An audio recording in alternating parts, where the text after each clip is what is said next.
Waalaikumsalam.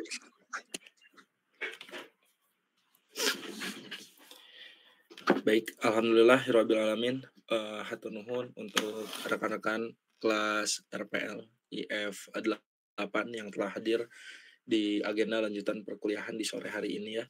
Jadi setelah 2 mingguan lalu, kita tidak bertemu secara langsung baik itu online ataupun offline, namun rekan-rekan sudah diinformasikan oleh saya untuk, eee, asinkronus, eee membaca materi dan mengerjakan lanjutan untuk tugas besar dari RPL 2.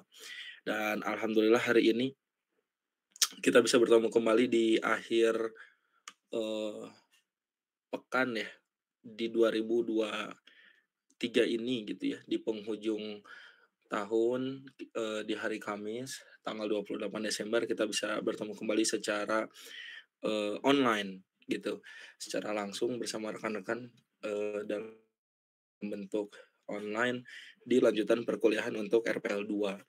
Nah, oleh karena itu, silahkan yang sudah hadir di hari ini ada sekitar 23 orang untuk men-checklist, presensi kehadirannya dengan men-checklist, presensi pertemuan 11 hari ini tanggal 28, Desember, di mana di pertemuan sebelumnya rekan-rekan sudah men-checklist juga presensi untuk kehadirannya.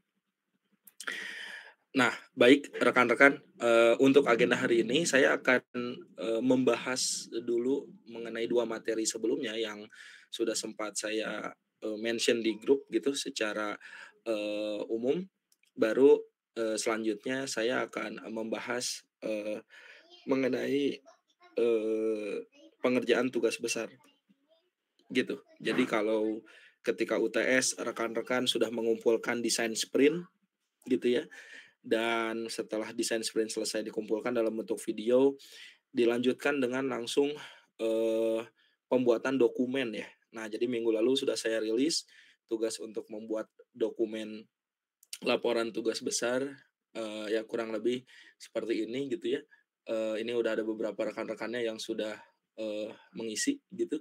Nah, ini saya reminder lagi untuk hari Kamis ini dan sampai hari Kamis, minggu depan agar, rekan-rekan bisa mengerjakan, apa yang sudah saya mention di minggu lalu gitu mengenai tugas, dokumentasi pembangunan perangkat lunaknya.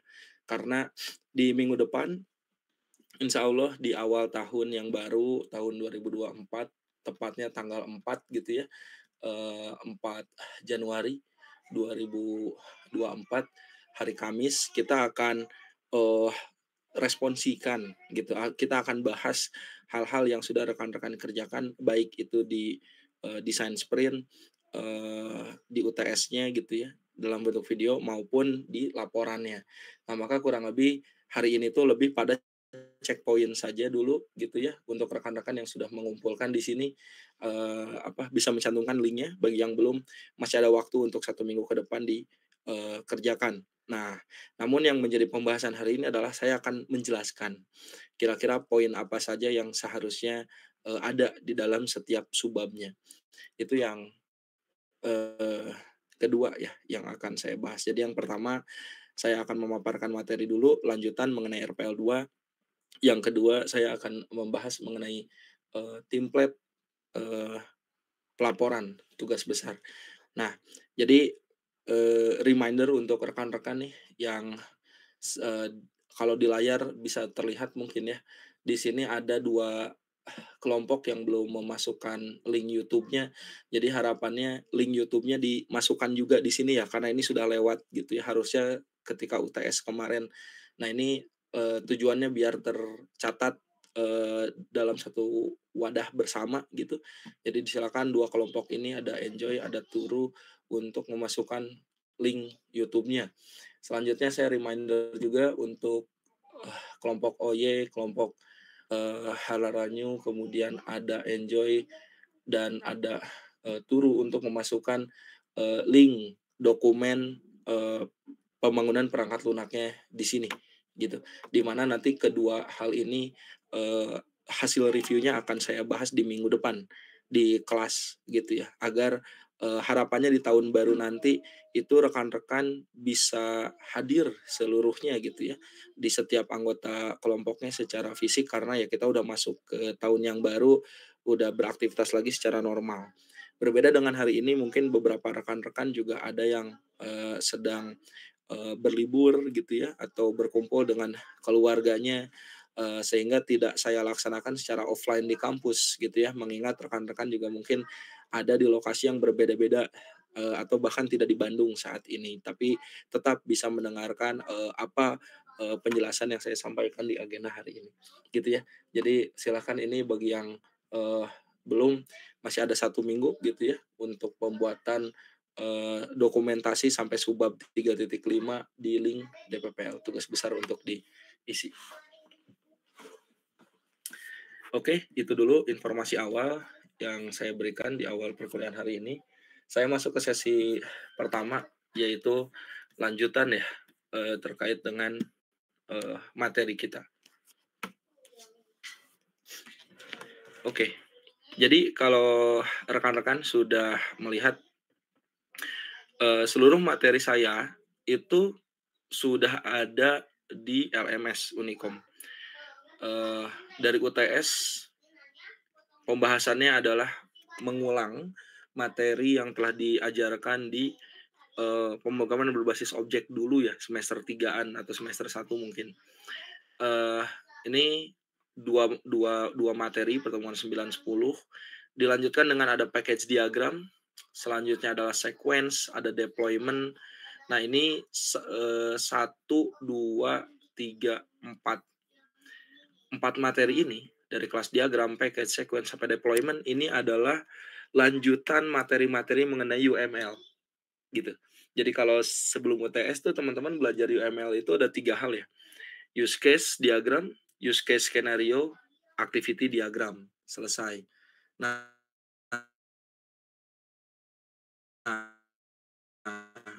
habis itu langsung masuk desain sprint. Itu ada 3 hal, ada 4 ada kelas diagram, package diagram, sequence, dan deployment. Di mana kurang lebih implementasi dari teori-teori ini akan teman-teman bikin di dokumentasi pembangunan perangkat lunak, gitu. Jadi, ini bukan hanya sekedar teori saja, tapi harus dibuat implementasi dari proyek tugas besarnya ke dokumen laporan yang saat ini teman-teman sedang berprogres gitu ya, sedikit demi sedikit gitu, karena subbabnya cukup banyak, kurang lebih gitu. Nah, selanjutnya ini materi-materi terakhir nanti menuju UAS, ada bisnis model dan, growth hacking, serta ada testing, gitu. Nah, ini materi di luar UML, baru habis itu kita akan melaksanakan UAS, gitu ya. Nah, jadi, di pertemuan hari ini, kita akan bahas 1, 2, dan 3 gitu. Nanti diakhiri dengan, pembahasan mengenai lebih detail mengenai template dokumentasi pembangunan perangkat lunak per subbabnya, gitu ya. Oke, saya mulai dulu dengan, mmm, dengan ini ya, sepertinya saya mulai dengan dokumen dulu kali ya. Karena, urutan dari materi yang saya sampaikan ada di sini, kelas diagram, package diagram, sequence, dan deployment itu kalau di template itu udah ada di bab 4 gitu ya. Nah, maka kayaknya saya ganti gitu ya. Jadi sesi pertama saya akan bahas dokumen dulu, setelah biar nyambung gitu ya, apa yang saya sampaikan dengan sesuatu yang harus teman-teman kerjakan. Oke, saya mulai dulu ke sini. Oh ya, sekali lagi, minggu depan kita akan, bahas per kelompok gitu ya, mengenai hasil desain sprint-nya dan update dari pengerjaan dokumentasi pembangunan perangkat lunak yang hari ini akan saya jelaskan setiap subbabnya ya. Oke, di kelas saya sekarang, udah ada sekitar 22-an orang atau 21 bahkan. Mohon disimak baik-baik gitu. Dan kalau misalkan teman-teman ada yang ingin ditanyakan, bisa ditanyakan juga gitu ya, setelah saya memaparkan setiap, subbabnya, kayak gitu. Karena ini harus dikerjakan 1 minggu ke depan, agar di minggu depan hari Kamis, teman-teman bisa lebih baik dibanding pengerjaan yang hari ini, kurang lebih gitu ya. Jadi saya jelaskan dulu. Oke. Yang pertama dari atas, ya jadi teman-teman ini adalah template dokumen pembangunan perangkat lunak, di mana kalau teman-teman mau lihat contohnya ini bisa lihat di sebelah, kanan gitu ya, ada 2 aplikasi namanya Epsi dan Pauker. Ini, semoga bisa memberikan gambaran mengenai kontennya ya, kurang lebih seperti itu. Oke, saya bahas dulu template-nya.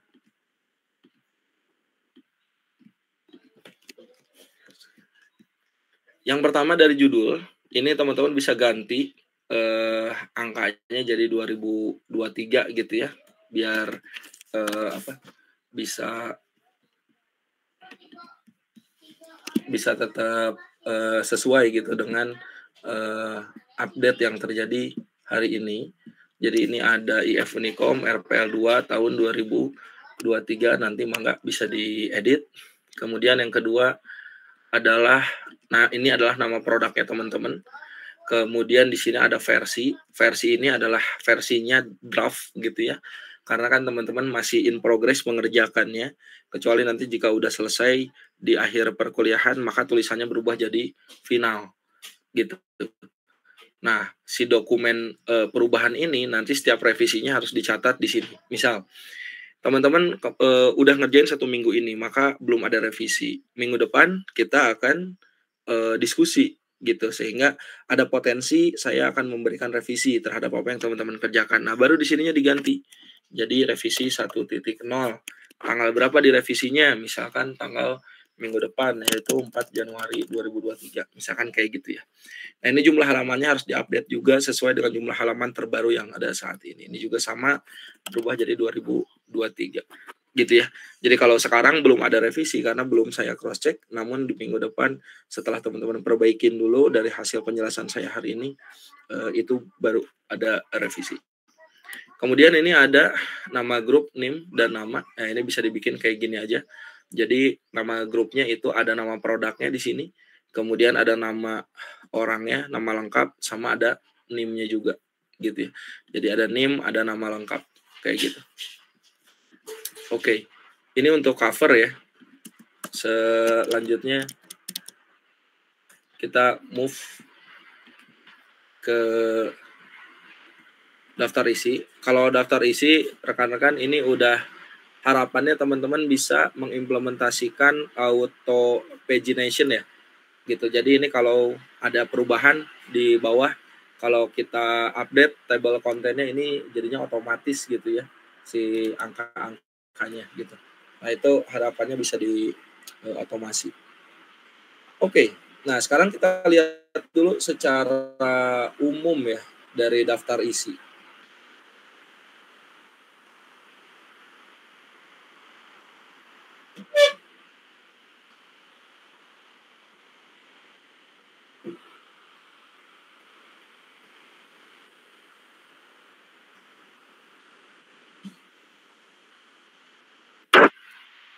Pada penjelasan yang ada di grup, itu saya udah nge-mention mengenai pengerjaan teman-teman bisa sampai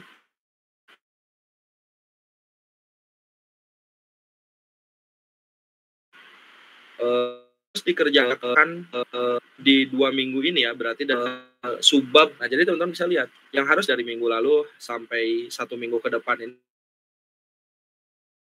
sampai tanggal 4 nanti adalah itu bab 1, bab 2, bab 3 gitu. Jadi kalau teman-teman masih ingat gitu ya, di awal kita ada yang namanya idea validation. Nah, hasil-hasil temuan masalah yang ada di idea validation dan potensi solusi yang akan teman-teman pakai itu menjadi bahan dasar untuk mengisi bab 1 gitu ya. Itu yang ada di idea validation gitu. Nah, kemudian setelah idea validation kan teman-teman lanjut ya belajar design sprint, belajar teori UML. Teori UML juga di breakdown, ada use case scenario, activity banyak gitu sampai hari ini juga nanti akan dibahas. gitu ya. Ada Javelin board juga dan lain-lain, itu adalah teori. Nah, maka teman-teman udah bisa ngerjain tuh, langsung aja bab 2, yaitu tinjauan pustaka. Nah, sekali lagi teman-teman, kalau bab 2 itu isinya adalah landasan teori, bukan hasil kerjaan yang teman-teman kerjain. Karena kalau hasil kerjaan yang teman-teman kerjain mah disimpannya di bab 3. Gitu. Jadi pure kalau di bab 2 itu hanya landasan teorinya saja. Jadi teman-teman mencatut kalimat teorinya apa, didapatkan dari sumber literatur mana gitu. Udah itu aja. Jika ada simbol-simbol dan penjelasan simbol-simbol gitu ya dari berbagai teori yang ada di tinjauan pustaka, misalkan use case diagram kan ada simbol, yang activity ada simbol dan lain-lain, itu dijelasinnya di bab 2 karena sifatnya teori. Nah, jadi kalau yang teman-teman kerjakan itulah yang disimpan di bab 3 dan seterusnya. Nah, yang saya batasin dulu gitu ya untuk 1 minggu ke depan terakhir itu adalah sampai 3.5. Jadi di 3.1-nya adalah analisis sistem berjalan. Nah, di sini kalau teman-teman ingat, teman-teman udah pernah bikin flow gitu ya. Flow sistem yang sedang berjalan sebelum adanya aplikasi teman-teman di proses desain sprint kemarin. Nah, itulah yang digambarin di bab 31. Di subbab 31. Itu digambarin tuh sistem sedang berjalannya sampai teman-teman bisa menjelaskan bahwa dari sistem sedang berjalan itu terdapat masalah gitu ya. Dari masalah itu ditemukanlah beberapa solusi. Nah, baru deh solusinya alias bagaimana arsitektur solusinya, bagaimana kebutuhan fungsionalitas dan non fungsionalitasnya itu dijabarkan dalam bentuk tabel gitu. Dan ini adalah pendetailan non fungsionalitas. Kalau non fungsionalitas ini teman-teman bisa fokus sama materi RPL 1 gitu. Jadi bisa ngambil materi dari sana, ada software, hardware, brainware, jaringan sama pengkodean. Ini disesuaikan dengan apa yang teman-teman bikin ya, kurang lebih. Nah, baru kalau teman-teman masih ingat kemarin ketika UTS gitu ya, mengerjakan studi kasus tugas besarnya masing-masing, tapi dari perspektif individu. Nah, maka dari situ saya tuh udah bisa lihat gitu ya. Oh, ini si A kelompoknya misalkan kelompok doa ibu misalkan orangnya beda-beda gitu. Tapi ketika kemarin UTS masing-masing ngegambarin use case diagramnya masing-masing. Nah, kurang lebih gitu ya. Nah, jadi bedanya adalah silahkan untuk yang use case diagram ini mah satu kelompok itu cukup satu aja gitu ya. Kalau kemarin kan konteksnya UTS ya, jadi individu gitu. Kalau di sini mah udah kelompok lagi, artinya silahkan bisa didiskusikan dari 5 kepala tersebut gitu ya. Bagaimana model use case diagram dari aplikasi yang dibikinnya saat ini. Sehingga silahkan digambarin diagramnya satu aja, nanti daftar aktornya di mention, daftar use case-nya di mention, kemudian ada use case scanner-nya di mention. Sampai 3.5 dulu ya. Baru minggu depan akan kita bahas ya. Kenapa ini harus dibahas dari 3.5 gitu ya? Karena diagram-diagram selanjutnya seperti activity, seperti kelas diagram, sequence. Nah, ini kan materi-materi yang akan kita bahas selanjutan ya. Kalau melihat dari sini ada kelas diagram, package, sequence, deployment. Nah, kalau di sini kan di sini kelas diagram, di sini ada sequence gitu ya. Ini detail dari kelas diagram, kemudian ada diagram package ya, diagram kelas keseluruhan gitu. Nah, ini semuanya akan merujuk pada use case yang dibuat gitu kan ya. Nah, maka kemudian silakan bisa dikerjakan lagi. Batas waktunya adalah minggu depan di hari Kamis ya. Saya remind dulu.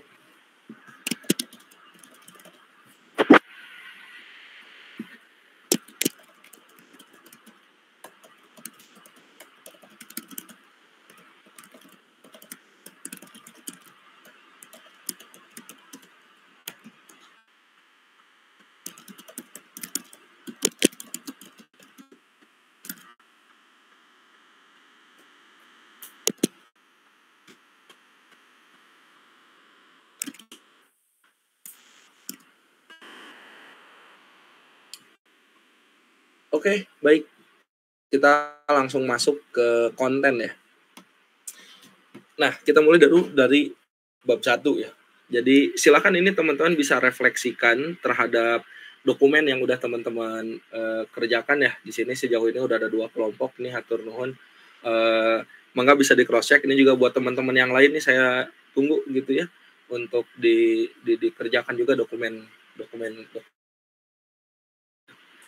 Nah, ini adalah template membuat latar belakang dari saya gitu. Jadi standar minimumnya adalah bisa menggunakan ini. Nah, namun secara prinsip-prinsip ya teman-teman bisa eksplorasi gitu ya, sesuai dengan standar yang udah saya mention. Nah, saya akan bahas dulu. Jadi yang pertama ini adalah paragraf 1. Paragraf 1 tuh ngejelasin apa?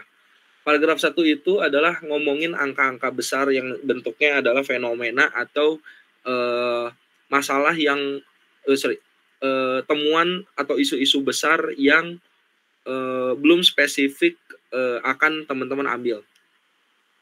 Jadi misalkan di sini ini ada contoh ya dari kelompok FC. Nah ini. Jadi FC itu adalah aplikasi yang ngebantu teman-teman petugas posyandu di area wilayah salah satu wilayah gitu ya di Kabupaten Bandung gitu ya.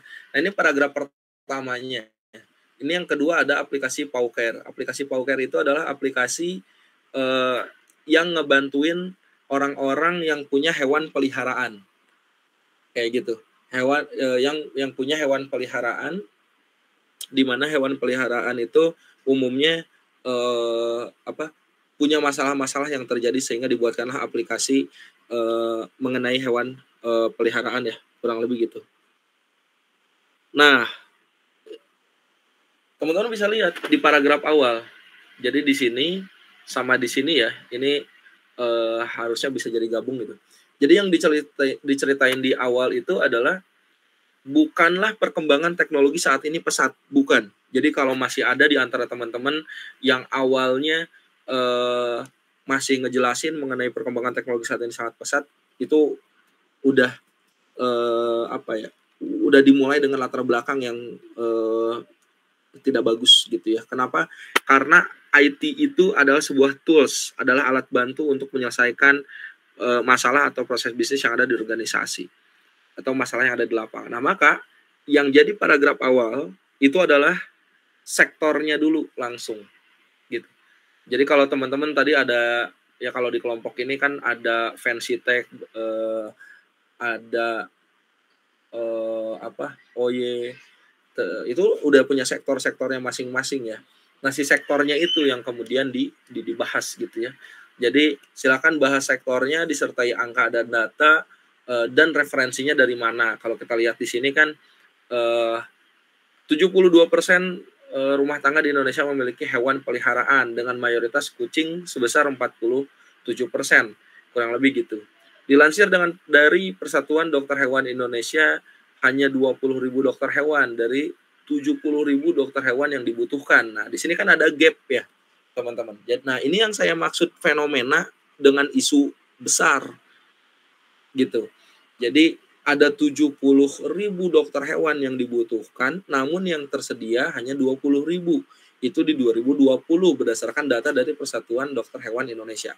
Nah, bahkan di paragraf awal ini pun belum ngomongin teknologi sama sekali. Ini yang bagus. Gitu.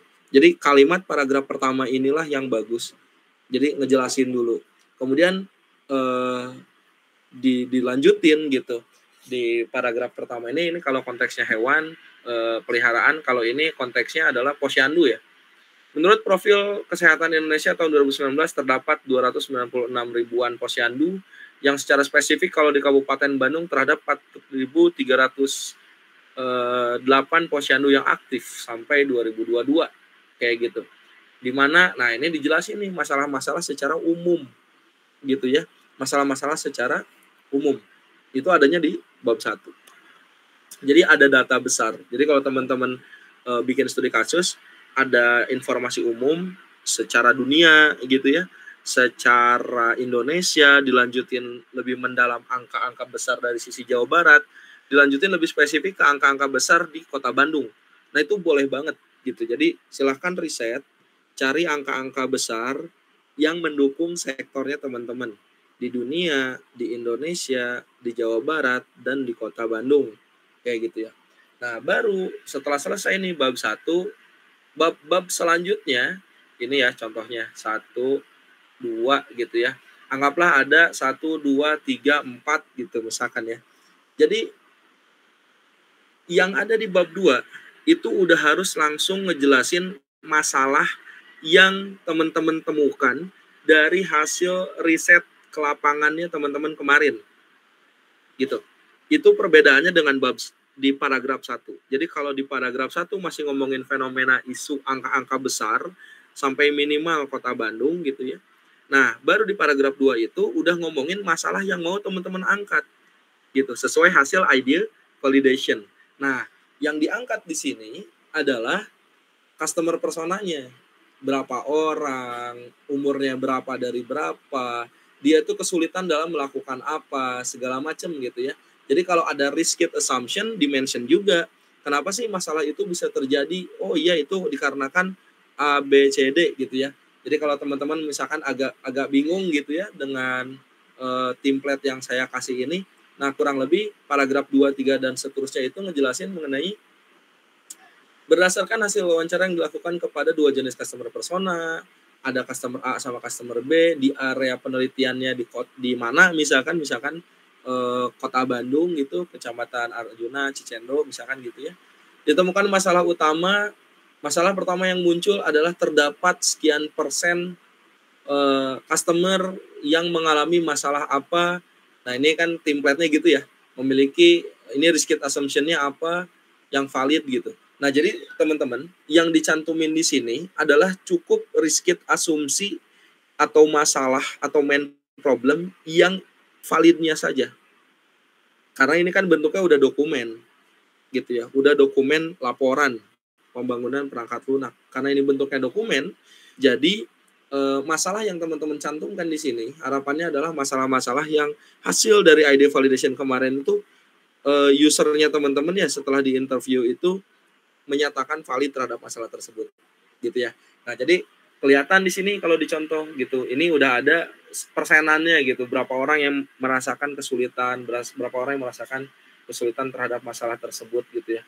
Nah, ini sampelnya kurang lebih seperti ini ya. Jadi sekali lagi dasarnya bisa dilihat dari contoh-contoh yang ada di sini. Nah, baru kalimat terakhir di paragraf 6 itu isinya adalah ini. Berdasarkan pemaparan fakta dan masalah yang telah dijelaskan, ditemukan sebuah teknologi untuk menjadi solusi, yaitu dengan membangun perangkat lunak apa nama perangkat lunaknya, berbasis apa, web mobile atau teknologi tertentu gitu ya, untuk, nah ini baru gain-nya. Jadi kan tadi pain-nya udah jelasin tuh, ini gain-nya nih, untuk memudahkan A dari customer berapa gitu dan memudahkan B untuk dari customer berapa gitu ya. Nah, ini tuh adanya di UVV message yang teman-teman udah kerjain kemarin juga. Kita lihat contohnya ya. Nah, jadi kurang lebih gambarannya kayak gini nih. Ini adalah kalimat terakhir. Berdasarkan pemaparan fakta dan masalah telah dijelaskan, ditemukan sebuah teknologi yaitu dengan membangun perangkat lunak FC berbasis mobile dengan fitur bla bla bla bla untuk menghilangkan atau memudahkan ya orang tua dalam membimbing seputar perawatan vitamin bayi. Lalu ada buku KIA digital untuk menghilangkan kesulitan. Ini bisa diganti sebetulnya kalimatnya menjadi memudahkan orang tua untuk mendapatkan informasi mengenai status pertumbuhan bayi dan jadwal dan fitur penjadwalan untuk mengingatkan para pengurus posyandu untuk memberikan informasi kegiatan posyandu kepada orang tua. Nah, kurang lebih itu gitu. Jadi kenapa saya sangat concern di bab 1. Karena bab 1 itu akan menceritakan kenapa sih teman-teman harus bikin aplikasi ini. Risetnya udah teman-teman lakuin duluan di idea validation kemarin. Nah, sekarang waktunya ditulis ke dalam bentuk ilmiah, ke dalam bentuk dokumen gitu. Kenapa ini harus dilakukan ya? Karena teman-teman kuliah S1 gitu ya. Kalau riset-riset aja ya bisa-bisa aja outputnya paparan, bisa aja kayak gitu ya. Tapi karena kita akademisi, teman-teman termasuk sivitas akademika dan dituntut harus bisa menuliskan apa hasil riset yang sudah ditemukan, maka hasil dari ID validation kemarin itu bisa langsung dibangun menjadi tulisan di bab 1 ini. Gitu ya. Nah, itu titipan pertama saya untuk teman-teman, silakan latar belakangnya dibuat seilmiah mungkin gitu ya. Nah, ini tuh modal dasar buat teman-teman skripsi gitu. Jadi ketika nanti ke dosen pembimbing, minimal banget latar belakang penelitian teman-teman tuh sesuai standar yang udah saya sampaikan hari ini, itu lebih clear. Karena teman-teman udah tahu mau bikin apa dan kenapa harus bikin itu. Angka dan datanya juga udah ada. Sehingga urgensi masalahnya itu dapat. Kenapa sih saya bikin A gitu? Karena seringkali kelemahan yang terjadi di teman-teman mahasiswa adalah fokus pada teknologinya langsung, bukan fokus pada masalah apa yang mau diangkat gitu ya. Jadi fokus dulu pada masalahnya, fokus pada target apa yang mau dicapai, habis itu baru kira-kira teknologi A tuh. Nah, selanjutnya adalah identifikasi masalah dan maksud dan tujuan. Jadi kalau identifikasi masalah dan maksud dan tujuan ini adalah tinggal meresume saja. Ini adalah masalah-masalah yang dihadapi oleh rekan-rekan responden yang udah teman-teman interview. Tujuannya harus, konteksnya harus sama. Jadi antara jumlah masalah dengan jumlah tujuan harus sama. Dan redaksi kalimatnya juga harus saling beriringan gitu ya. Misalkan ini masalahnya adalah sulitnya menemukan klinik hewan dan pet shop. Nah, maka kalau ada kalimat negatif seperti ini, sederhananya kalimat positifnya adalah memudahkan pemilik hewan untuk mencari klinik hewan dan pet shop gitu. Nah, ini contoh yang baik gitu ya. Ini juga contoh yang lain. Kesulitan untuk mendapatkan informasi mengenai status pertumbuhan bayi untuk orang tua. Maka tujuannya adalah memudahkan orang tua yang kesulitan untuk mendapatkan informasi mengenai status pertumbuhan bayi, atau memudahkan orang tua dalam mendapatkan informasi mengenai status pertumbuhan bayi. Gitu ya. Jadi kesimpulan masalah dan tujuan dari subbab 1 latar belakang itu langsung diresume di identifikasi masalah dan tujuan. Nah, kalau maksudnya itu membuat produk gitu. Segini aja, ini cukup gitu ya. Maksud dari penelitian ini adalah dengan membangun perangkat lunak, apa nama produknya teman-teman, berbasis mobile misalkan atau berbasis web misalkan gitu ya. Nah, itu yang ada di maksud gitu. Nah, kalau ini kurang maksudnya nih. Yang ini maksudnya udah bener. Jadi maksudnya ini, tujuannya ini gitu. Itu ya, itu maksud dan tujuan. Nah, selanjutnya adalah metodologi penelitian. Metodologi penelitian teman-teman boleh mengikuti metode yang ada di sini. Yang jelas yang harus teman-teman masukkan adalah evidennya. Gitu kan. Jadi kan teman-teman udah melakukan interview di awal kan. Ada studi literatur alias teman-teman baca-baca referensi. Teori-teori di mana nanti di subbab 2 gitu ya, di bab 2 gitu, teman-teman akan banyak nulisin studi literatur. Nah, ini adalah hasil dari ID validation kemarin gitu. Jadi hasil dari pengerjaan teman-teman ID validation itu dimasukin resumenya ke sini. Diliatin. Oh, ini ada problem kesulitan untuk mendapatkan informasi mengenai status pertumbuhan bayi. Ini waktu ID validation kemarin. Ini adalah risk kit asumsinya. Oh, ini ada risk kit asumsi 1, risk kit asumsi 2, risk kit asumsi 3. Ini ada nama-nama respondennya, ini ada hasil validasinya. Dan di menit keberapa mereka menyatakan iya ataupun menyatakan tidak gitu terhadap asumsi yang dibikin. Ini daftar pertanyaannya. Begitu seterusnya, karena ini ada 22 kali kepada 2 jenis customer persona dari tanggal sekian sampai tanggal sekian. Ini masalah pertama resumenya, ini masalah kedua resumenya, dan ini masalah ketiga resumenya. Kurang lebih gitu ya. Jadi teman-teman juga bisa ngikut ini untuk memasukkan data hasil pengumpulannya. lapangan gitu kemarin. Oke, itu selesai tuh, bab 1 gitu ya. Nah, selanjutnya setelah di 141 metode pengumpulan data itu ada namanya 142, namanya metode pembangunan perangkat lunak. Di mana kalau di referensi yang ada di sini, metode pembangunan perangkat lunak teman-teman bisa lihat di kelompoknya FC, ini udah tinggal menjelaskan aja metode yang teman-teman pakai. Misalkan kalau emang teman-teman pakai Scrum, bisa jelasin mengenai Scrum gitu ya. Atau kalau misalkan teman-teman pakai waterfall, ya cantumin aja waterfall. Kalau di kelompok yang ini kurang gitu ya, karena dia belum nyantumin mengenai SDLC. Nah, yang seharusnya dimasukin contohnya seperti ini. Namun yang kurang dari kelompok yang ini atau FC itu adalah tidak digambarkannya proses pengembangan perangkat lunak. Yang harus dilakukan adalah harus digambarkan gitu.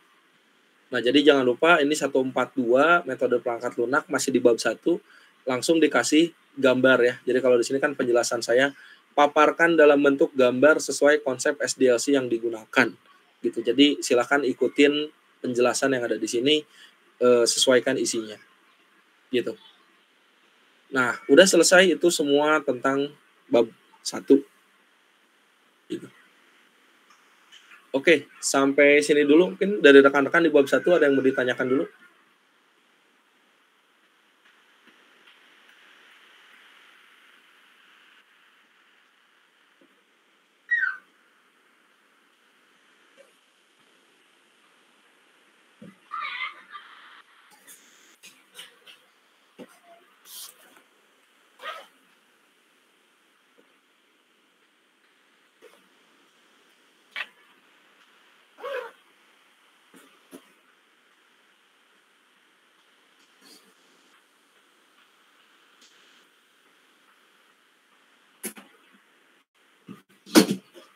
Oke, kalau belum ada, saya lanjut ke bab 2.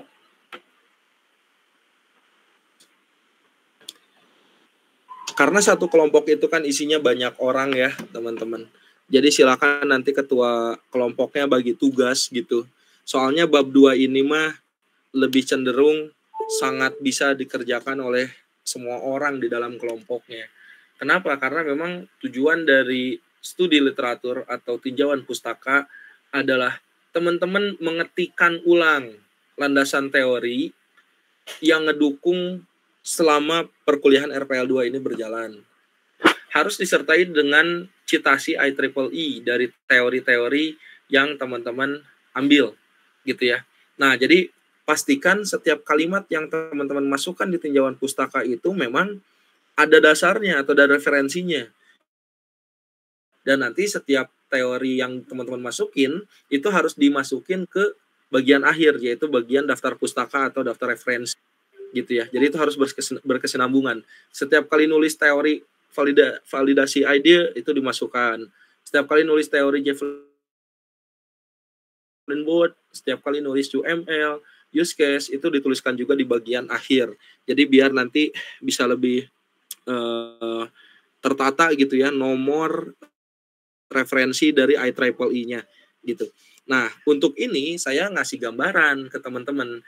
Minimal banget, Pak, jadinya teori apa aja nih yang harus kita masukkan?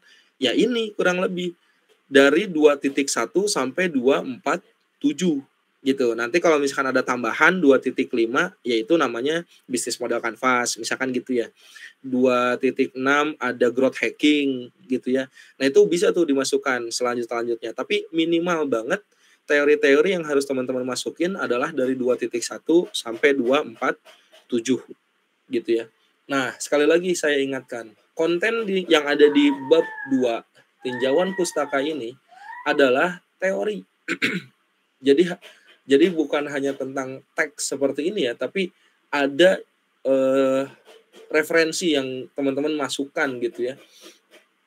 Dan juga yang dimasukkan di dalam sini itu bukanlah hasil yang teman-teman bikin, tapi emang teori dari yang teman-teman ambil. Jika butuh gambar, mangga bisa dimasukin gambar gitu ya, terutama yang di UML gitu ya. Yang di UML itu sangat butuh yang namanya simbol gitu. Jadi kalau membaca dokumennya teman-teman, membaca bab 3 atau bab 4 dan seterusnya, itu tinggal baca kembali bab 2 terkait dengan informasi-informasi simbolnya. Contoh, ini kan ada gambar kayak gini ya, ini tuh artinya apa sih? Oh ternyata ini teh aktor, artinya ini. Oh ini tuh sistem atau boundary, artinya ini. Oh ini tuh use case namanya, artinya ini. Gitu ya, dan ini relasi-relasinya gitu yang bisa teman-teman masukkan. Nah ini kelas diagram juga termasuk yang kemudian akan kita bahas lanjutan ya di pertemuan setelah hari ini. Begitu. Jadi bab 2 ini isinya adalah teori-teori seperti ini. Jangan lupa nanti penulisannya harus rapih gitu ya, dikasih daftar tabel, daftar isi, daftar isi, daftar tabel, daftar gambar gitu. Minimal tiga daftar itu di dalam bagian awal. Oke, ini tentang bab 2 ya. Begitu seterusnya gitu. Jadi karena teorinya cukup banyak gitu ya, jadi teman-teman udah bisa langsung masukin. Sekarang kita masuk ke bab 3. Nah, jadi kalau udah teman-teman udah masuk ke bab 3, di bab 3 ini teman-teman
Oke, baik.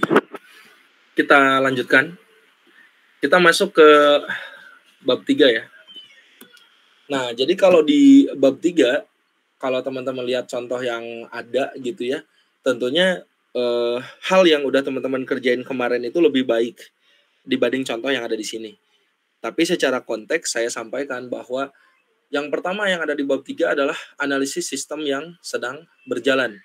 Nah, kemarin itu setiap kelompok dari teman-teman itu udah ngegambarin flow end to end dari bisnisnya masing-masing kelompok gitu kan ya, yang dibikin di dalam Miro gitu. Nah itu tinggal digambarkan ulang tuh. Teman-teman bisa menggambarkan proses bisnisnya menggunakan BPMN ataupun bisa pakai activity diagram dengan sistem yang sedang berjalan, itu juga boleh gitu ya. Nah kalau di sini ini contohnya ngegambarin pakai activity diagram dari sistem yang saat ini sedang berjalan gitu. Jadi ada aksi, ada reaksi, ada reaksi dari setiap aktornya. Nah, ini adalah sistem yang sedang berjalan. Yang dimention di sini masih berupa alur gitu ya. Kalau yang di template di sini ya. Kalau yang di sini, yang dimention di sini alur juga, ada prosedur gitu ya. Nah, ini prosedurnya gitu. Masih berupa alur. Ini juga sama, masih berupa alur. Nah, yang harus teman-teman kerjakan di analisis sistem berjalan, tambahannya itu adalah selain alur, kasih tahu juga problemnya, gitu. Jadi yang udah teman-teman kerjakan di idea value di design sprint kemarin gitu ya. Selain mencantumkan alur, itu teman-teman udah harus, nah ini saya mention ya, selain mencantumkan alur dari proses utama dari bisnisnya masing-masing, maka cantumkan juga masalah yang terjadi dari setiap prosesnya. Kemudian berikan rekomendasi solusi dari setiap masalah yang di-mention. Jadi kalau kemarin kan sempat bikin alur, kemudian ngebikin pakai sticky note merah gitu. Nah, langsung kan teman-teman bikin juga pakai sticky note hijau gitu ya, atau udah nyari solusinya apa. Nah, itu digambarkan juga di sini gitu. Nah, itu yang namanya analisis sistem berjalan. Nah, kenapa ini harus sangat detail ya di-mention? Karena di sini tuh pendetailan dari masalah yang dibahas di bab 1 gitu. Jadi pendetailan masalahnya ternyata ada di alur X gitu ya. Bahwa alur X ini harus diperbaiki, maka si alur ini di-mention di dokumennya tuh di bagian ini 3.1. Nah, selanjutnya kalau udah nge-mention masalahnya di 3.1 disertai alur, teman-teman nge-mention rekomendasi solusinya di situ. Nah, si rekomendasi solusinya itu digambarkan ke dalam bentuk analisis arsitektur sistem. Oh, kita mau bikin aplikasi mobile nih. Ya udah, dibikin aja gambar arsitekturnya. Contoh, untuk aplikasi Posyandu ada namanya pegawai Posyandu nanti ngakses sebuah PC yang isinya atau laptop gitulah yang berbasis website, isinya content management system dari admin Posyandu. Datanya di-store ke database, diambil ke API gitu ya, oleh back office, dan di front office-nya diakses di aplikasi mobile dari orang tua yang datang ke Posyandu, kayak gitu. Nah, ini gambaran arsitektur sistemnya. Jadi gambaran secara umum dari produk yang akan digunakan. Nah, untuk bisa menggambarkan kebutuhan arsitektur sistem, ini adalah gambaran yang paling mudah diterima oleh user umum. Nah, tapi kalau teman-teman mau lebih advance gitu ya, mau sesuai dengan teori UML, maka teman-teman bisa pakai yang namanya deployment diagram gitu. Jadi dengan nanti kita akan bahas ya deployment diagram di beberapa pertemuan ke depan gitu ya. Nah, itu juga bisa ngebantu teman-teman untuk memasukkan gambaran arsitektur sistem. Tapi kalau teman-teman misalkan mau milih, Pak gambarnya kayak gini aja lah, ini mah lebih mudah untuk dipahami gitu ya, untuk di bagian 3.2, nah itu boleh gitu ya. Nah, yang jangan lupa adalah harus dikasih redaksi kalimat seperti ini. Nah, ini adalah penjelasan dari gambarnya yang teman-teman udah bikin gitu ya. Nah, ini 3.2 gitu. Oke, jadi sekali lagi 3.1 ngomongin flow dari yang teman-teman bikin disertai masalah dan disertai potensi rekomendasi solusi. Baru di 3.2 gambaran umum dari sistemnya. Di sini kalau teman-teman mau nge-mention fitur juga boleh-boleh aja ya gitu. Nah, baru si fiturnya secara detail dimensionnya di 3.3. Itulah yang kita sebut daftar kebutuhan fungsional. Jadi nyambung gitu. Ini tuh dokumen SRS lah ya kalau di RPL1 tuh namanya. Dokumen rekayasa kebutuhan yang masalahnya udah kita dapat, gambaran umumnya udah kita dapat, didetailin pakai kode kayak gini. SKPL F001. Nah, ini baru kita bisa bikin pakai kalimat user story. Sebagai kader Posyandu, saya ingin memiliki hak akses personal, misalkan gitu ya, untuk masuk ke dalam sistem dengan konsep login, misalkan kayak gitu. Itu boleh ya. Sebagai siapa saya ingin apa agar apa. Nah, jadi kalimat kebutuhan fungsional itu bisa pakai kalimat user story gitu ya. Nah, di sini. Jadi di sini sebagai X saya ingin Y agar saya bisa Z gitu. Nah, ini adalah template kalimat user story. User story atau kebutuhan fungsional. Nah, karena teman-teman udah melakukan desain sprint, di desain sprint juga udah tahu, Pak, teman-teman masing-masing udah mau bikin fitur apa aja, gitu kan. Mau bikin fitur A, B, C, D gitu. Nah, itu tinggal ditulisin aja di sini, tinggal diketikin aja gitu. Cuman bedanya pakai pakai format gitu, biar nggak tiba-tiba, fitur login, nggak tiba-tiba fitur dashboard, itu nggak jelas banget gitu. Tapi diganti pakai format user story, template-nya kurang lebih kayak gini. Nah, ini adalah daftar kebutuhan fungsional. Nanti di-mention pakai kode. Nah, jadi kalau teman-teman masih ingat materi use case diagram gitu, satu, kebutuhan fungsional nanti akan punya satu use case gitu ya. Jadi misalkan teman-teman punya 5 fungsional, ya berarti akan ada 5 use case di dalam satu use case diagram. Nah, gitu ya. Nah, nanti akan saya cek gitu kan, berapa jumlah spesifikasi kebutuhan fungsional yang udah teman-teman mention di tabel ini dengan gambar use case-nya. Maka kemudian sangat penting minggu depan teman-teman ngerjain dulu kemudian kita bahas, biar bisa saling, kecek gitu ya, kurang lebih. Oke, ini, daftar kebutuhan fungsional. Yang selanjutnya adalah daftar kebutuhan non fungsional. Nah, kalau ini mah udah bisa teman-teman bagi gitu ya menjadi beberapa kebutuhan. Di non fungsional, teman-teman bisa pakai template yang ada di sini untuk menganalisa 5 hal ini. Kira-kira nih, aplikasi yang nanti teman-teman bikin butuh, perangkat lunak seperti apa? Misalkan teman-teman bikin aplikasi, Android misalkan gitu ya, pengen bikin aplikasi untuk, versi mobile. Nah, maka dituliskan, di sini kodenya NF, ada NF-nya, SKPL NF 001 berbasis aplikasi mobile dengan operating system minimal Android 10 misalkan gitu ya, dan memori sebesar berapa berapa berapa misalkan. Nah, itu di-mention di bagian perangkat lunak, ini contohnya. Nah, yang menjadi pembeda di sini adalah teman-teman harus tahu di lapangannya seperti apa, gitu. Jadi di bagian non fungsional yang lebih detail alias 3.4 itu minimal harus ada informasi ketiga hal ini. 4 berarti.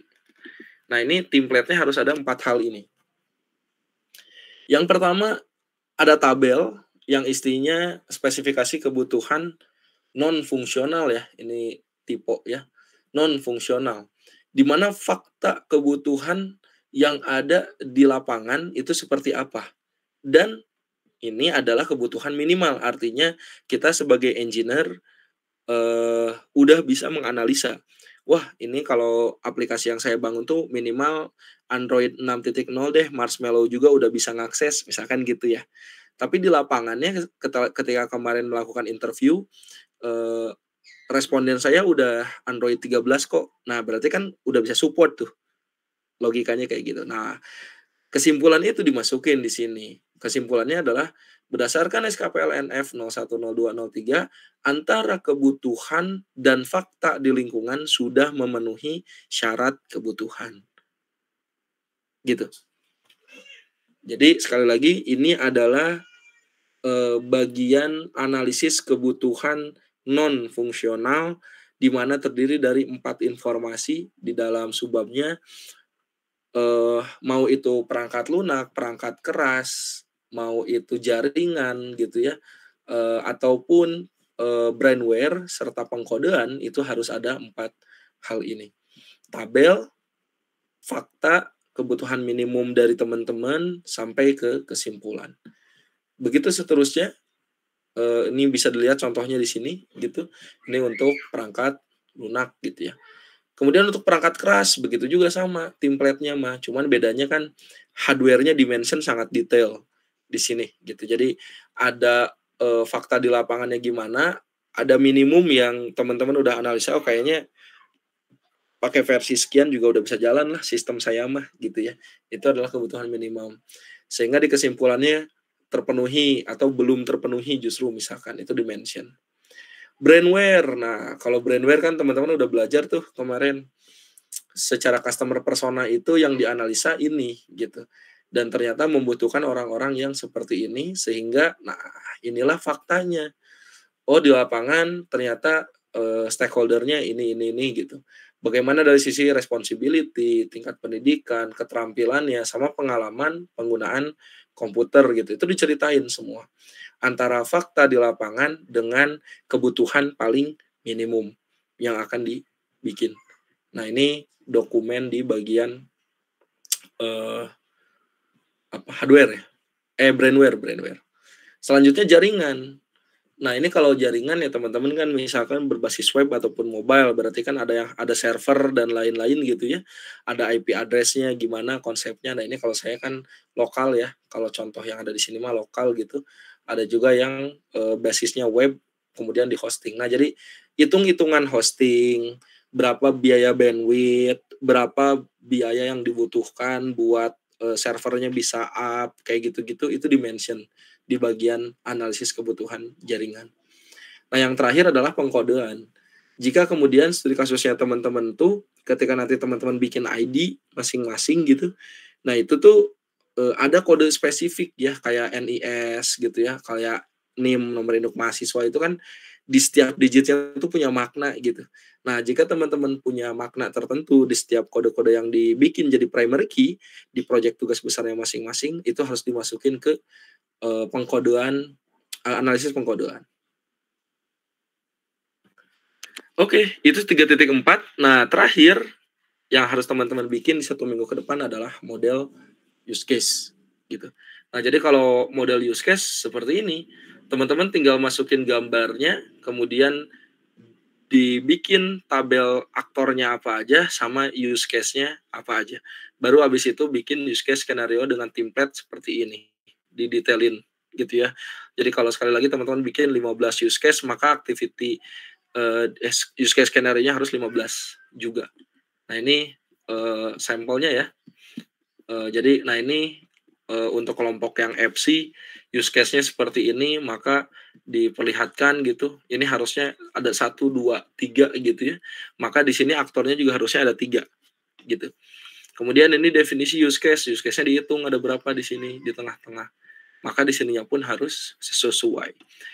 Baca lagi teori use case bahwa yang namanya use case itu harus diawali dengan sebuah kata yang bisa memperlihatkan true or false-nya sebuah, aktivitas atau sebuah, fungsionalitas gitu. Nah, itu bisa dimasukin di sini, habis itu baru dibahas satu-satu, bikin use case skenario-nya gitu. Nah, tentunya di bagian use case ini akan cukup panjang ya, sesuai dengan use case diagram yang teman-teman bikin per kelompoknya gitu. Jadi kalau kita lihat 2 contoh kelompok ini, ya gambar use case-nya kurang lebih seperti ini. Jadi bakal bakal lumayan dan lagi-lagi ini dikerjakan secara berkelompok gitu ya, nanti kita cek di minggu depan, eee, harus sampai sini. Jadi silakan habis kuliah hari ini teman-teman buat yang belum ngerjain atau yang udah ngerjain, silakan bisa dilengkapi gitu ya, atau disesuaikan lagi dari hasil penjelasan saya hari ini. Biar minggu depan ketika pembahasan tidak terlalu banyak revisi yang dilakukan, kayak gitu. Baru selanjutnya kita akan bahas ke subbab selanjutnya nih, yaitu, activity. Kalau activity teorinya udah ya, baru yang selanjutnya adalah model analisis. Oke, sampai sini, sampai 3.5 tadi. Ada yang mau ditanyakan dulu?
Oke, baik. Kalau belum ada, semoga rekan-rekan bisa, eee, menangkap ya apa yang saya tadi sampaikan. Silakan bisa dikerjakan sekali lagi, dicantumkan saja langsung link Google Doc-nya gitu, biar saya bisa langsung baca dan kita bahas, minggu depan langsung di kelas. Selanjutnya, jadi udah nih teman-teman, mengerjakan gitu sampai 3.5 gitu ya. Nah, baru kita akan bisa melanjutkan ke materi-materi selanjutnya nih di RPL 2, yaitu di bagian model analisis, eee, ada kelas diagram, ada sequence, ada package, deployment, dan lain-lain gitu ya. Jadi sekali lagi perjalanannya masih cukup panjang rekan-rekan, jadi harapannya betul-betul teman-teman di minggu depan itu harus bisa bab 1 sampai 3.5 gitu ya, sampai bab 3.5. Kenapa? Karena ke depannya ini butuh banyak, konsentrasi dan pemahaman yang lebih mendalam gitu. Nah, eee, kita akan masuk gitu ya ke pembahasan 1, 2, dan 3 ini, baru nanti di minggu depan setelah kita responsi, kita akan bahas materi lanjutan mengenai sequence diagram, karena itu yang akan teman-teman kerjakan 1 minggu ke depan selanjutnya gitu ya, untuk kita diskusikan lagi di 2 minggu ke depan. Oke, kalau ini kalau teman-teman sempat lihat materinya ini cukup panjang ya materinya, tapi ini pada dasarnya mengulang materi mengenai, pemrograman berbasis objek dulu di, PBO gitu.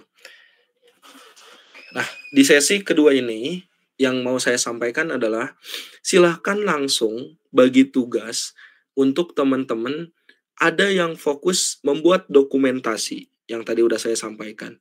Ada juga beberapa orang yang fokus ngoding gitu. Kenapa? Karena udah saya sampaikan, kick off pengerjaan dari tugas besar RPL itu dimulai dari after UTS, sampai nanti kita UAS. Dan sekarang kurang lebih kalau di pertemuan kita udah pertemuan 11, normalnya mungkin udah pertemuan 12 ya, tapi kita baru masuk pertemuan 11. Jadi, jangan sampai pengerjaan coding-nya itu jadinya terburu-buru di akhir. Nah, padahal bisa paralel. Paralel antara pembuatan dokumen yang tadi saya bahas, yang harus teman-teman kerjakan secara berkelompok, ada juga orang-orang yang bisa langsung setup untuk ngoding project tugas besarnya. Nah, maka ketika orang-orang tersebut akan ngoding gitu ya, tentunya yang menjadi fokus di RPL 2 adalah pendekatannya objek, gitu. Pendekatannya objek, karena teman-teman memodelkannya menggunakan UML, jadi pendekatan diagramnya objek. Kalau objek, maka kita akan kena nih dari gambar yang ada di sini, di logical view-nya ada namanya class diagram, gitu. Jadi kalau masih ingat, kotak ini, jadi di sini tuh ada use case view, dilanjutkan dengan proses view, baru setelah proses view, di proses view kan ada use case skenario dan activity diagram ya. Itu move ke logical view dulu. Baru selanjutnya ada development dan physical. Nah, ini yang menjadi catatannya nih, secara konsep nih ya teman-teman ya. Use case itu adalah fungsionalitas atau sistem bisa melakukan apa. Sederhananya fitur lah, si sistem bisa melakukan apa. Itu use case. Maka yang namanya use case diagram masuk ke kelompok behavioral diagram di UML. Tapi kalau kelas diagram itu adalah logical view gitu, termasuk ke logical view untuk mendukung use case-nya bekerja gitu. Jadi ada di layer yang berbeda tapi harus saling mendukung. Kalau use case fokusnya ke behavioral, kalau kelas diagram masuknya ke kelompok aliran data. Bagaimana data bisa saling mengalir gitu ya antar kelasnya melalui parameternya gitu ke use case yang dibutuhkan gitu ya. Nah, ini pembedanya di sana. Nah, jadi kurang lebih gambar hasil akhir dari kelas diagram tuh kayak gini. Jadi kalau dulu teman-teman di PBO itu udah belajar mengenai polymorphism, eee, mengenai inheritance gitu ya. Nah, di RPL 2 ini kita punya relasi yang lebih banyak gitu. Ada asosiasi, ada, agregasi, dan lain-lain. Nah, ini bentuknya seperti ini, gitu. Nah, ini yang akan teman-teman kerjakan selanjutnya gitu ya. Tapi sekali lagi teman-teman fokus aja ke, 3.5 aja dulu. Oke. Nah, selanjutnya tadi kan udah saya mention ya, karena di RPL 2 ini pendekatannya adalah dengan pola pikir objek, artinya yang akan saya cross check ke kelompok masing-masing juga di beberapa minggu ke depan terkait coding gitu ya, itu adalah, eee, coding teman-teman. Di setiap kelompok itu harus terdiri dari kelas-kelas yang udah dibikin, gitu. Jadi udah nggak bisa lagi dengan konsep terstruktur atau prosedural gitu ya, tapi harus udah object oriented. Kayak gimana sih object oriented itu? Yang namanya object oriented akan fokus pada objek-objek yang kemudian kalau setiap objek itu kita tarik garis, persamaan, maka bisa diciptakan sebuah cetakan atau blueprint yang namanya kelas gitu. Kalau si, eee, prosedural atau terstruktur itu fokus sama urutan-urutan proses. Nah, kita lihat lagi ya, studi kasusnya kurang lebih kayak gini nih. Buat teman-teman yang kemudian, eee, se in paralel bikin laporan itu, in paralel menganalisa bentuk coding, in paralel ngoding juga, cara ngemodelin berpikirnya seperti ini. Ada satu perusahaan, ingin memberikan, jabatan gitu pada, orang-orang yang dirasa layak untuk naik jabatan tersebut. Nah, di kursi jabatan yang baru itu diminta 2 orang calon manajer baru ini untuk menyelesaikan masalah ini, gitu. Tolong buatkan saya aplikasi berbasis GUI yang bisa menampilkan square, circle, dan triangle, yang kalau diklik ada suaranya dan bisa muter 360 derajat. Ini kan udah bentuknya udah requirement ya, teman-teman ya, udah kebutuhan. Nah, otomatis mereka akan berpikir dengan cara masing-masing. Ada yang berpikir prosedural, ada yang berpikir objek, kayak gitu. Nah, maka yang fokus ke prosedural, dia akan fokus terhadap cara komputer menyelesaikan tugasnya atau masalah. Tapi kalau yang berfokus pada objek, bukan masalahnya dulu yang difikirkan, tapi objek apa aja yang terlibat di sana, baru dibungkus, dienkapsulasi, baru si masalahnya dipasang di metode-metodenya. Seperti ini hasilnya. Yang berpikir prosedural ketika ngoding itu langsung aja bikin metode gitu ya. Ada subprogram atau prosedur atau function gitu ya, bentuknya kayak gini, rotate ada parameternya sepnum, play sound ada sepnum. Udah segini aja. Karena fokusnya adalah urutan proses. Berbeda dengan yang berpikir objek. Kalau objek kelihatan, oh ada square, ada circle, ada triangle. Dia bikin kelas dulu. Karena bisa jadi nanti square-nya ada square 1, square 2, square 3, itu kan objeknya. Kemudian circle juga ada circle 1, circle 2, circle 3, itu objeknya. Circle 1, 2, 3 dari setiap objek itu kalau kita tarik persamaannya maka dinamakan kelas. Nah, ini adalah kelasnya. Square, circle, dan triangle. Gitu. Nah, bagaimana kemudian jika ada bentuk baru dari si atasannya itu tolong tambahin amuba gitu kan ya. Ya udah, masing-masing orang ini akan berpikir dengan cara masing-masing. Karena ada bentuk amuba, kasih aja if baru, kan gitu ya. Kasih aja if baru. Masukin aja if baru amuba, langsung si, tipe filenya .hiv gitu. Nah, berbeda dengan yang berbasis objek. Kalau yang berbasis objek, di sini kan fungsi rotate sama play sound itu ada di setiap kelasnya. Nah, maka ketika ada amuba, amuba juga tinggal ditambahin, ada rotate sama ada play sound, gitu. Nah, ini yang berbasis, atau berpikir secara objek, gitu ya. Nah, itu yang menjadi pembeda ya, teman-teman, sekali lagi, yang akan saya cek di codingan tugas besarnya teman-teman masing-masing adalah struktur codingnya teman-teman udah based on objek atau masih prosedural. Gimana Pak contohnya? Buka materi saya yang ini, gitu. Ini ada contoh lain juga ya, sistem informasi akademik gitu ya. Kalau berpikirnya secara prosedur, ya udah langsung aja mahasiswa bisa register, mahasiswa punya KRS, dosen nginput nilai, admin ngeset jadwal. Tapi kalau yang berpikir secara objek itu akan dikelompokin dulu. Oh, di sini tuh ada mahasiswa, ada dosen, ada admin. Mahasiswa punya atribut apa aja, punya metode apa aja, gitu. Punya atribut, punya metode, punya atribut, punya metode, kayak gitu. Nah, ini bentuknya kurang lebih jadinya seperti ini. Nah, gitu ya. Jadi ini adalah paradigma berpikirnya antara prosedural dengan objek. Nah, RPL2 karena teman-teman udah pakai UML, jadi harus codingannya pun berbasis objek. Ini penjelasan lebih detailnya tadi udah saya mention gitu, jadi yang, teman-teman akan bikin, kalau udah tahu objeknya apa aja, barulah teman-teman bisa ngebahas namanya kelas. Teman-teman bisa lihat di sini ada gambar sebuah gitar bass gitu ya. Gitar bass ya bentuknya kayak gini, tapi mungkin nggak sih ada gitar bass bentuknya seperti ini tapi warnanya yang lain? Ini kan bodinya kayu, mungkin aja bentuknya jadi V gitu ya, kayak gitar gitu. Mungkin aja, ada bentuk-bentuk dengan warna yang lain. Nah, maka bass-bass yang bentuknya berbeda-beda ini, itu tuh punya kesamaan. Ya ini teh bass, gitar bass. Nah, si kesamaan inilah yang disebut kelas, gitu. Jadi, kalau teman-teman masih galau, masih bingung, atau udah paham kok Pak dulu, tapi sekarang lupa lagi gitu ya.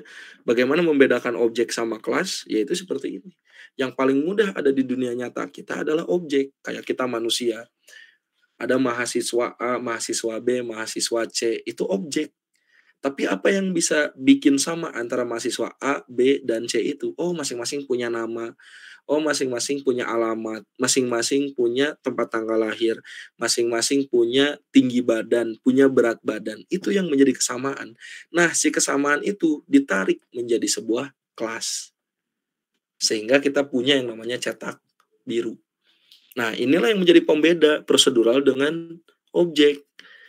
Kalau di dunia nyata ada kucing, maka kita lihat kucing itu dibedakan apa, kucing itu punya sifat apa saja dan punya perilaku apa saja.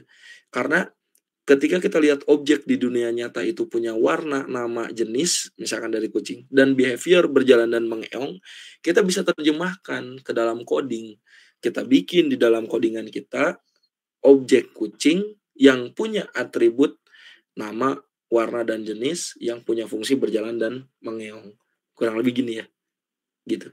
Nah, ini semoga bisa me-reminder lagi ya, knowledge teman-teman terkait dengan perbedaan dari kelas dan objek. Jadi kesimpulannya, kelas itu adalah cetak birunya, objek itu adalah value-value-nya atau konten-konten dari hasil penyeragaman, kesamaan yang terdapat di sebuah kelas. Ini contohnya.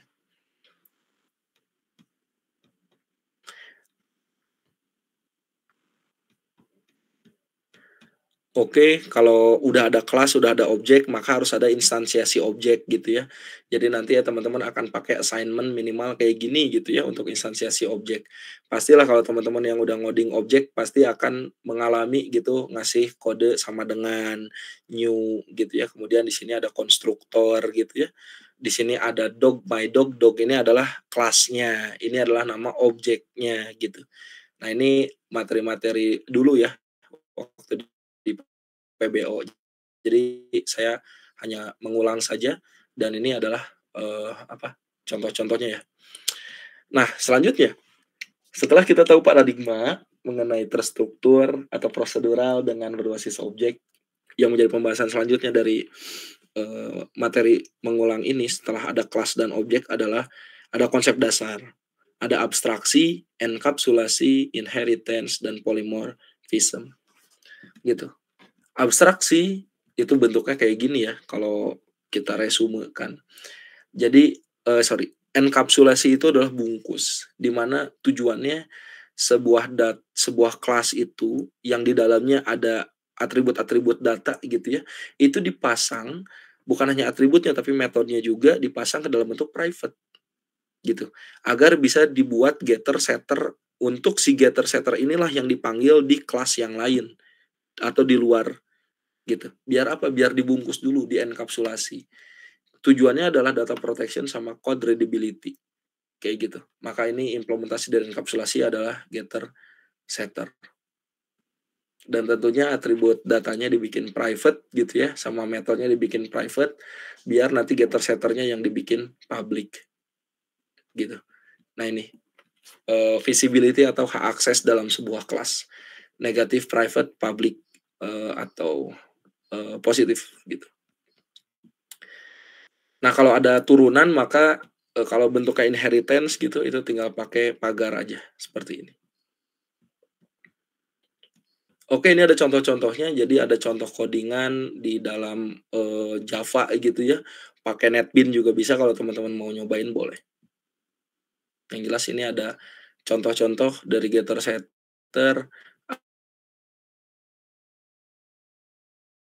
ada kalau konstruktor ini satu, fungsi khusus yang otomatis akan dipanggil, ketika si kelas tersebut diinstansiasi. Contohnya kayak gini, jadi kalau kita punya kelas namanya persegi, di sininya ada metode namanya persegi juga gitu ya, namanya persis dengan nama metodenya persis dengan nama kelasnya. Nah, maka si persegi sisi double ini namanya konstruktor.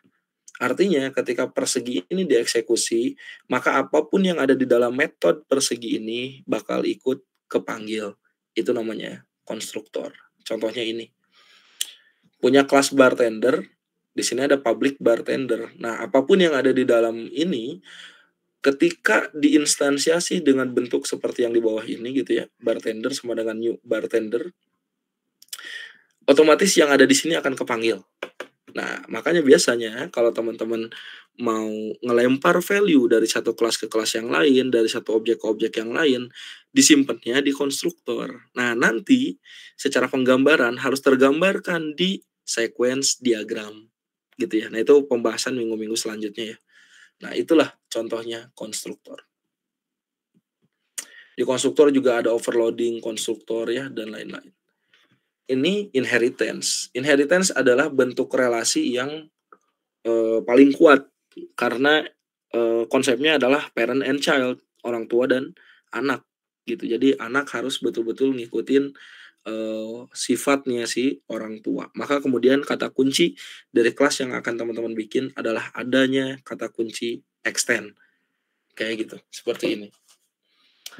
Ini udah pernah dibikin ya dulu sama teman-teman. Jadi ada relasi relasi adalah implementasi dari, inheritance di mana kita punya kelas utama namanya kelas A, kita punya turunannya namanya kelas B.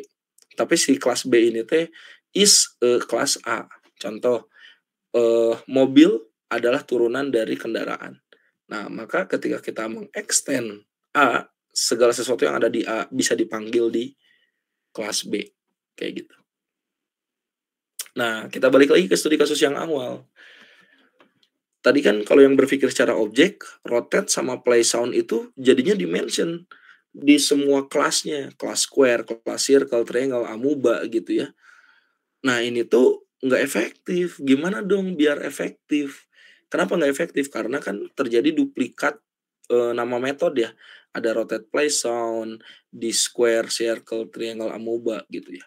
Jadinya kok mirip-mirip, kenapa sih nggak dibikin satu aja? Nah, maka kemudian menariknya objek adalah kita bisa bikin orang tuanya nih. Kita lihat persamaannya, oh ini sama-sama bisa muter, sama-sama bisa memainkan suara. Maka tinggal dibikinlah orang tuanya, yaitu shape. Nah, ininya kalau udah dibikin inheritance, kosong. Nah, inilah konsep yang dinamakan reusable di pemrograman berbasis objek. Jadi teman-teman cukup bikin satu super class di mana ada metode rotate dan play sound. Nah, nanti si anak-anaknya jadi subclass. Si subclass ini nanti tinggal override method namanya gitu. Ngambil rotate sama play sound dari orang tuanya. Sehingga tidak membuat sendiri di kelas square, circle, triangle dan amuba ini karena nama metodenya sama. Gitu ya. Ini konsep inheritance ya. Nah, ini yang tadi namanya overriding method. Ada overloading method, ada overriding method. Nah, itu dibahas juga gitu ya di materi saya yang ada di sini. Nah, overloading dan overriding method adanya di dalam materi polymorphism gitu. Jadi satu nama bisa dipakai dengan berbagai bentuk. Method overloading, bentuknya statis, method overriding bentuknya dinamis. Ya kita bisa lihat lah ya, ilustrasinya kalau kita pembuat software pengen, bikin metode namanya sekarang berbicara, misalkan gitu. Sama metodenya mah berbicara, tapi pas keluar value-nya suaranya beda-beda.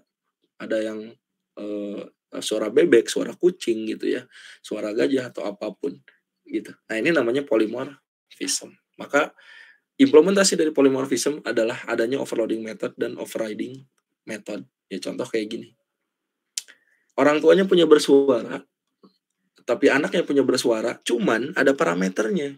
Kalau di sini nggak punya parameter, di sini ada parameter. Nah, inilah namanya overloading method, gitu. Ini kalau kita implement ya, di orang tuanya ada tampil umur, tapi di anaknya ini adalah tampil umur integer A. Nah, artinya kita udah nggak usah bikin lagi tampil umur, tapi kita tinggal, ngambil gitu dari orang tuanya, nanti kita bisa set, value, integer A ini, gitu. Ini overloading. Kalau overriding, itu pure sama persis, yang tadi saya bahas di awal. Jadi kalau ternyata sama persis, nama metodenya nggak ada parameternya, itu udah tinggal plek-plekan aja ngambil, kayak gini. Jadi kalau di sini ada tampil umur, ya di anaknya juga langsung tampil umur aja, gitu. Dan di sini juga panggilannya sama, kayak gini. Oke, ini polymorphism, ini ada contoh-contoh polymorphism yang lain, teman-teman bisa lihat contoh codingannya. Dan yang terakhir adalah abstraksi. Nah, kalau abstraksi ini konsep, yang lebih advance ya, untuk ngambil relasi, extend yang tadi menjadi sesuatu yang bisa diimplementasi. Maka di konsep abstraksi yang ada di OO itu ada abstract class, ada interface. Nah, ini abstract class, jadi kelas-kelas yang bentuknya itu template gitu. Kalau abstraksi itu adalah sesuatu yang, teman-teman belum tahu isi codingnya kayak gimana, tapi udah tahu mau bikin metode apa, misalkan gitu ya. Metode A, metode B misalkan. Nah, ya udah bikin aja lah abstraknya dulu gitu. Karena ini konsepnya adalah reusable. Nah ini, jadi kelas abstrak itu adalah kelas, template untuk kita memanfaatkan waktu agar lebih singkat ketika kita ngoding. Dan bentuk dari kelas diagramnya, abstrak kelas itu, di dalamnya bentuknya miring. Jadi kalau kelas biasa ini bentuknya kayak gini ya, persegi sama lingkaran. Tapi kalau dia abstrak, dia miring, bangun datar, hitung keliling, hitung luas gitu. Ini bentuknya kayak gini. Oke, ada abstrak, ini juga ada implementasinya. Setelah abstrak ada juga namanya, eee,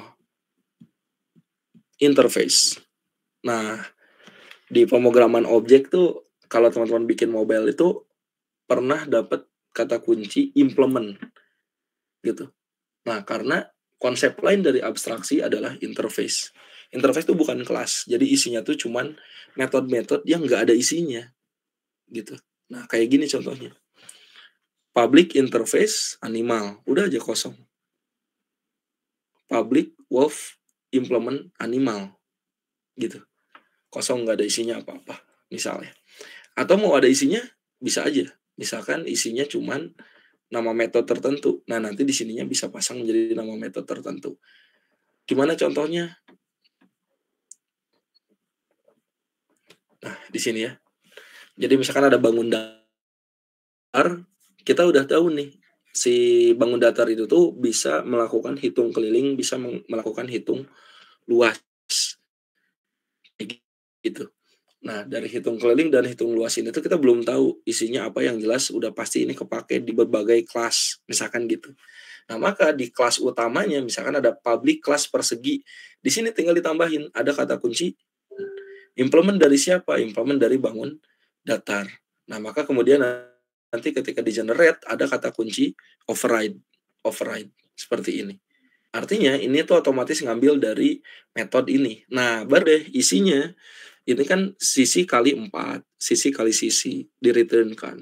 Nah, ini baru dibikin di kelas tersebut. Jadi Ini bisa dipakai untuk mempercepat gitu. Nah, ini namanya interface. Begitu seterusnya, jadi yang menarik dari interface itu seperti ini, gitu ya. Jadi kalau teman-teman ngoding objek, itu kan kalau kita mau pakai kelas dari kelas yang lain tuh ada namanya extend. Nah, tapi extend itu kan, fokus hanya dari orang tuanya saja. Bagaimana jika ada sebuah kelas yang ingin belajar bukan hanya dari orang tuanya, tapi dia ingin belajar mengimplementasi dari gurunya yang bukan sibling, kelahiran gitu ya, dari gurunya, misalkan dari temannya. Nah, pengen pakai tuh metode-metode dari orang-orang tersebut atau dari kelas-kelas tersebut. Bukan kelas ya, dari, pamannya, dari temennya, dari, gurunya. Nah, maka pakailah yang namanya interface, gitu. Jadi sangat bisa sebuah kelas itu mengakses interface dan mengakses kelas juga. Kalau mengakses kelas, maka namanya extend, kalau mengakses interface namanya implement, gitu. Buat teman-teman yang pernah ngoding Android, pasti merasakan ya, ada extend, ada implement. Nah, karena ini adalah konsep dari, abstraksi, gitu. Oke, ya kurang lebih seperti itu, selebihnya ini ada struktur data dari materi-materi kelas, diagram, dulu gitu ya. Mangga bisa diperdalam untuk dibaca, tapi kurang lebih penjelasan dari saya seperti itu, agar minimal nih teman-teman yang nantinya akan kemudian bertugas untuk ngoding, eee, dan akan membuat dokumentasi juga di bagian, kelas diagram gitu, itu bisa, inline gitu dengan yang dibahas hari ini. Oke, eee, nah ini sebetulnya masih ada part 2 dari kelas diagram, namanya relasi kelas diagram. Jadi kalau tadi kelas diagramnya udah dibahas gitu ya, eee, satu jenis relasi namanya inheritance. Nah, kalau di sini akan dibahas, relasi-relasi yang lainnya gitu, seperti ini. Jadi kita baru bahas relasi yang paling kuat namanya inheritance. Nanti, selanjutnya akan dibahas relasi kelas diagram yang lebih advance, namanya komposisi, agregasi, asosiasi, dan dependensi, gitu. Nah, biar, tidak too much information, maka mangga ya sekali lagi materi ini bisa dibaca terlebih dahulu, begitu juga dengan materi selanjutnya mengenai package diagram, gitu. Karena kurang lebih, di minggu depan selain kita akan bahas responsi, di sisa pertemuannya juga akan kita bahas untuk ngelanjutin pembahasan mengenai kelas diagram yang kedua alias relasi kelas diagram serta, package diagram. Begitu juga dengan minggu-minggu selanjutnya. Oke, jadi materi ini akan saya bahas di minggu depan, tapi kalau teman-teman mau baca-baca dulu ini, boleh banget gitu ya, dan tentunya ini akan diimplementasi di dokumentasi serta coding-nya teman-teman, gitu. Sampai sini dulu mungkin, ada yang mau ditanyakan?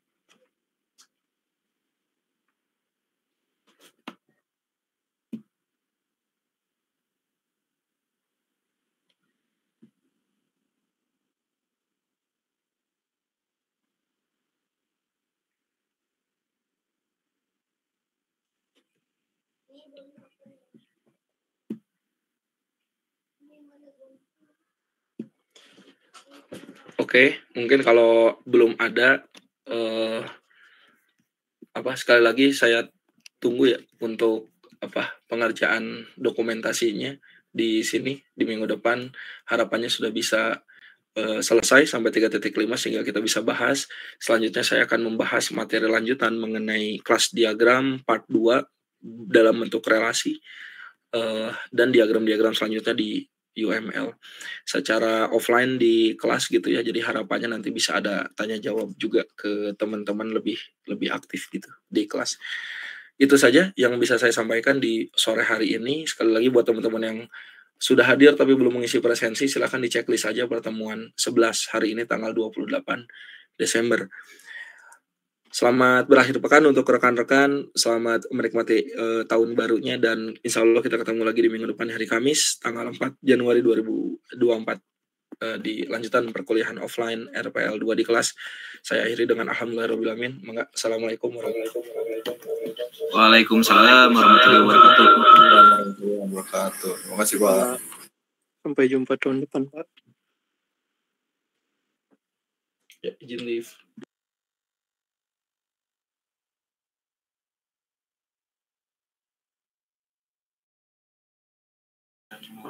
Hey, pulang dulu guys.